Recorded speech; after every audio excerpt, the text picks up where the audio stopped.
optimizing to improve. So let me give you an example. Person that is very underdeveloped. Every single time someone wastes their time, they do one of two things every single time. They get triggered and fight back against the prospect, or they just don't do anything about it. They just say, okay, have a nice day, bye.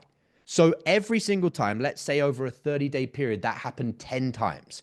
Every single time, their response to that experience is a low consciousness response. Person B is 50% of the way through their personal development journey. 10 times in 30 days, they get a prospect that wants to waste their time. 50% of the time, they just say, you know, can I be honest with you? Yes. So you knew that we had a process and you wanted to avoid that process, blah, blah, blah, blah, blah. And you tell them the truth 50% of the time. The other 50% of the time, you get triggered and you fight back against the process. Oh, well, you wasted my time. You're an asshole, blah, blah, blah, blah, blah.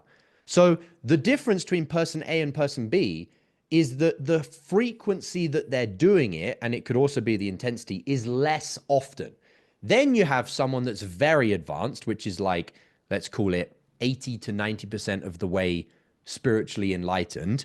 And they get that 10 times in 30 days. And only one time do they choose, probably in that case, they would choose not to fight back against the prospect. They would actually choose, you know what? I can't even be bothered to try and invite the prospect to realize that they're not showing up the right way. I'll just not bother. You didn't bother, not because that was the best thing for the person. You didn't bother because you were like, oh, I don't care enough. I can't be bothered.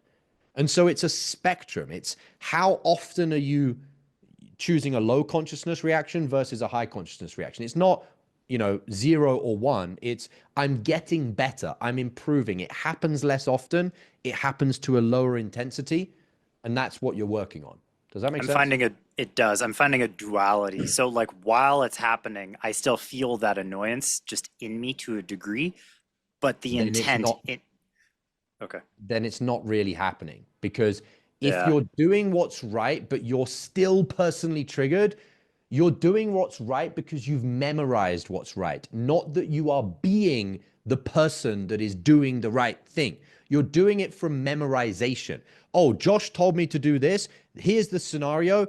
If this, then that. If I'm in this situation, I should do this. I don't actually want to do that. I don't actually believe that. I don't actually feel that. I'm not actually that person that would do that, but I'm going to fake it because that's what Josh said to do. That means you may as well not bother. It should be coming from a genuine place of love, which is this is the right thing to do. And so you need to get to a place where you're actually in that state more often. So you just choose.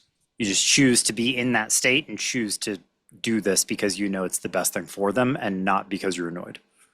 Yes, although it's not usually something that you choose in the moment. Not in the moment, of course. Yeah, that's It's hard. that in your day-to-day life, you're choosing to be a more evolved leader, a more evolved person. Therefore, when you get into that scenario, you know, prospect turns up to the call, wasting your time because they haven't met the criteria.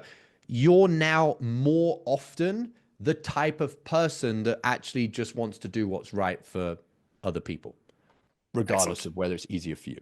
Great questions. I understand. Thank you. How many deals have you already lost this week that you could have closed but didn't because you were out of state? I'm not a fan of sales hacks, but if there was one thing you could do before your next sales call to raise your closing percentage, it's using my patented pre-call checklist. Imagine taking just 60 seconds to read 5 to 7 personalized bullet points on a piece of paper, and as unbelievable as it may sound, puts you into the optimal state to access your highest sales skills on every call. That's the pre-call checklist. I'm going to show you how to create your own. All you need is a piece of paper and to go through the training that I'm going to give you. Thousands of salespeople have used this framework to close more deals, and you can have your own for free. No strings attached in a matter of minutes. Click the link below this video, enter your email, and grab it right now.